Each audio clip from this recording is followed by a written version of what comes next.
आप सबको नमस्कार।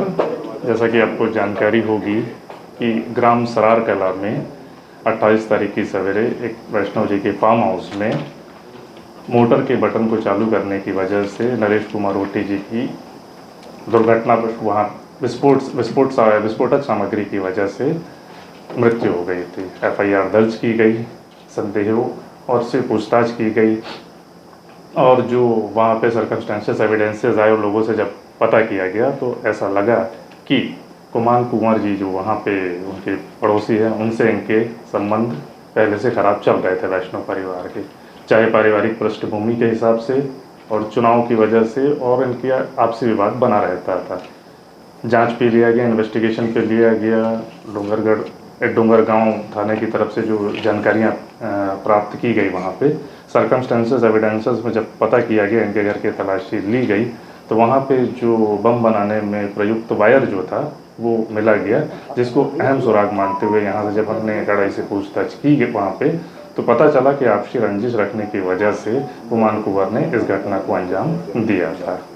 जो मॉडस ऑपरेंडी ये था, चूँकि ये खुद इलेक्ट्रीशियन थे, इन्होंने लोकल बम बनाने के लिए जो बारूद इस्तेमाल होता है उसका काफ़ी इस्तेमाल किया। 1.5 से 2 किलो के आसपास के इस डिब्बे को बनाया वहाँ पे। लोकल इलेक्ट्रीशियन होने का अपने नॉलेज का फ़ायदा उठाया और चूँकि ये इनके पड़ोसी ही थे यहाँ पे तो इनको इनका टाइम टेबल पूरा मालूम था। इन्हें लगा कि इनके फार्म हाउस की लाइट बंद है सवेरे, और उस बम को इन्होंने प्लांट कर दिया इनके बोरवेल जो मोटर था उसके नीचे पे।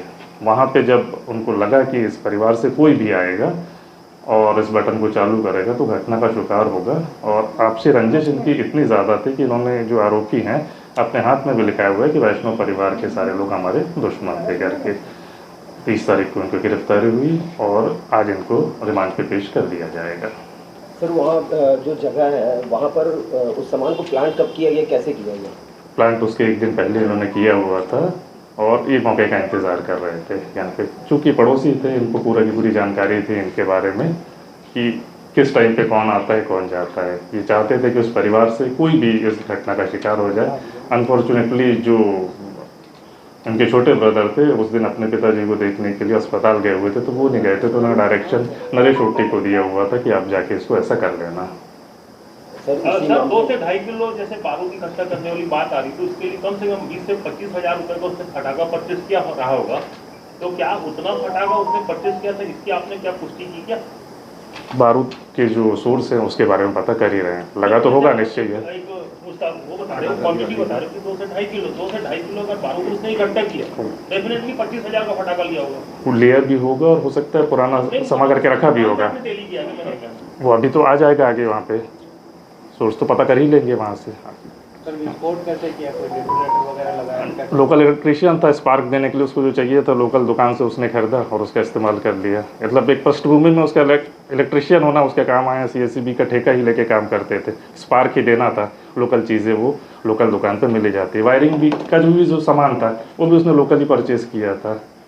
इस बात को लेकर हाँ, चुनाव में भी पारिवारिक विवाद था इनका, खेती को लेके भी था, और चुनाव में भी इनकी माताजी और इनकी संतोष वैष्णव जी की माताजी थी और इनकी पत्नी वो जिले पे खड़े हुई थी और सरपंच में हुए थे। तो ये उस समय का विवाद चल रहा था इनका लोकल स्तर के चुनाव का, और खेती की ज़मीन को लेके भी था थोड़ा सा वहाँ पे। कुमार कंवर की भी चुनाव? हाँ जी, सरपंच का गांव में। बारूद कहाँ लगाया था, बॉक्स पे कि जमीन के अंदर? जमीन के अंदर। सर ये आरोपी लगाया था, फर्स्ट बार में सफल हो गया है कि इससे पहले और कोई काम कर चुका है? प्रथम दृष्टिया तो लगता है फर्स्ट बार में ही सफल हो गया। वर्कर तो फार्म हाउस तो परमानेंट रहा हो। हाँ जी, मतलब काम करते थे उनके यहाँ। तो बटन चालू करने बंद करने काम तो वर्कर ही करता रहा। नहीं, अमूमन जो है सुबह 5:30 बजे 6 बजे बीच में जो सुनील वैष्णव और पप्पू है वो आता था फार्म हाउस में। उसको पता था कि आएगा बटन, उसका जो भाई दबाएगा, वो मजदूर बाकी उसके बाद आते थे 6:30-7 बजे के आसपास। नहीं, वो ठीक है, वैष्णव जी आके दबाएगा ऐसा सोच सकता है। साथ में ये भी तो इस बात का आभास रहा होगा कि नौकर भी उसको तो एक्चुअल में जो नौकर है वो पास के 3-4 किलोमीटर दूर मनेरी गांव में रहता है और वो डेली 7:30-8 बजे आता रहा। और जो इसका छोटा भाई था सुनील वैष्णव, वो अर्ली इन द मॉर्निंग आता रहा, रनिंग करने के बाद में सीधे फार्म हाउस आता रहा, और यदि मोटर बंद रहती तो जाकर के बटन को दबा के वो चालू करता। ये डेली का उसका रूटीन था। लेकिन उसके पिताजी हाईटेक हॉस्पिटल में भर्ती थे और इसका उस दिन टर्न था जाने का, तो वो नहीं आया था। तो पहले भी संतोष वैष्णव के ट्रैक्टर को चलाया गया, तो क्या वही आरोपी उसमें भी संलिप्त है? बता पाएंगे? उसमें 1.5 माह पहले करीब संतोष वैष्णव धान काटने के बाद में हार्वेस्टर वहीं गांव में रख दिया था अपनी जगह में, तो रात में किसी ने पैरा डाल करके उससे हार्वेस्टर को जला दिया था। लेकिन क्योंकि उसने उसमें कोई रिपोर्ट वैसी दर्ज नहीं किया था, आपराधिक प्रकरण नहीं दर्ज कराया था, आगजनी की रिपोर्ट दर्ज कराया था। आगजनी की रिपोर्ट में काफ़ी तलाश पतासाजी की गई, परंतु उस समय पता नहीं चला। चूँकि पूरा गाँव एक है और संतोष वैष्णव से थोड़ा पूरा गाँव वो रखता है, इम्यूनिटीज रखता है, इसलिए ये सब दिक्कतें हुई उस समय। शांति रखिए।